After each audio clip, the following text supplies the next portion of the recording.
5 seconds.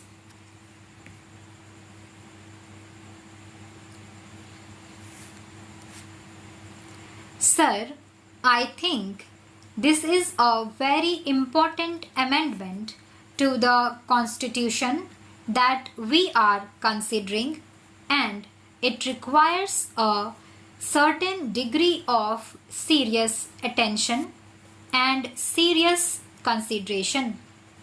I would like to make 5 major points.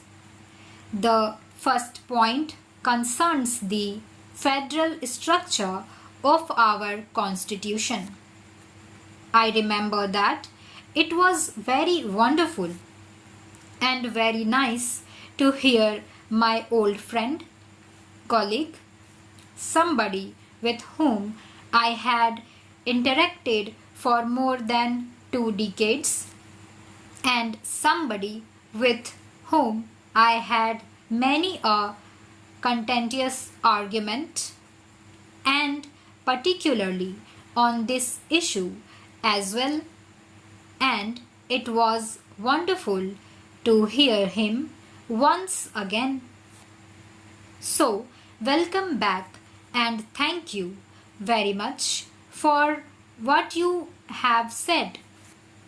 But I would have also liked to add as a compliment, and not to be considered as an offense, that he sounds much better from the other side of the house instead of this side of the house. So, thank you very much for that. Sir, this is an issue on which we have a very serious point. Article 1 of the Constitution of India says India, that is Bharat, is a union of states. Without the states, there is no India, and the federal structure of our Constitution springs from that concept. And therefore, the entire structure, the federal structure, and the rights of the states is something that is absolutely fundamental to the Indian Constitution. It is that Constitution because of which all of us are here and are discussing, and therefore this issue of a general goods tax services were not included at that point of time when the Constitution was being debated. What is being talked about was taxes on goods. This is not a new concept that has come up now. It has been going on in our country at least since the Constituent Assembly debates. The question was whether the state should have the right to have a sales tax. Let me quote Dr. Ambedkar on this issue. In the Constituent Assembly debates, what does he say? I quote, "It seems to me that if we permit the sales tax to be levied by the provinces, then the provinces must be free to adjust the rate of the sales tax to the changing situation of the province, and therefore a ceiling from the center would be great handicap in the working of the sales tax as such." He continues, I quote, "There are a large number of resources on which the provinces depend has been concentrated in the central list, it is desirable at least to leave one important source of revenue with the provinces. Therefore, I think that the proposal to leave the sales tax in the hands of the provinces from that point of view is a very justifiable thing. This issue has been under debate since then. We introduced the VAT in our wisdom. Much of that has been encroached upon. Now, the GST bringing the services also into its ambit along with the goods will virtually take away this right.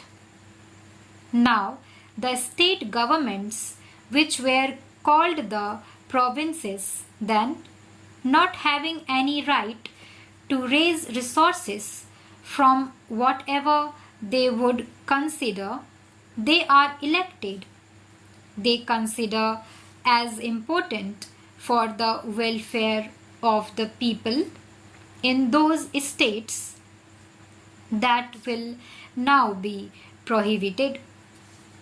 How are you going to address this issue? I myself told this to the finance minister, and he said that at the time when the GST bill comes, this should be addressed, leaving some flexibility to the states. I will tell you why today. You have the Kerala government from where you come, sir. The state has imposed a tax called the health tax. It is on your fast food and all these sorts of food items that increase obesity. It is very noble thought. It has been welcomed internationally, but such rights will not exist after we enact this amendment and the bill subsequently. Take the case of the state where I come from. A tax has been imposed, a surcharge on cigarettes has been imposed to raise revenue to pay for the victims of the Sharda scam. People are being asked to pay for the victims of the Sharda scam. Whatever be that issue, that is a separate issue. Such rights do not exist in case of national calamities. Are we to reduce the elected state governments, wherefrom the people of these states come to the center with a begging bowl, saying that declare so and so issue as a national disaster and give us certain amount of money? What will be the legitimate rights of the states? And we are the Council of States in this august house. How do we protect that right? That is an important point that needs to be considered, and therefore I would request the finance minister, when he replies today, to ensure that there is a flexibility of this nature whereby the states do not end up actually coming with a begging bowl to the center in following years later. Stop.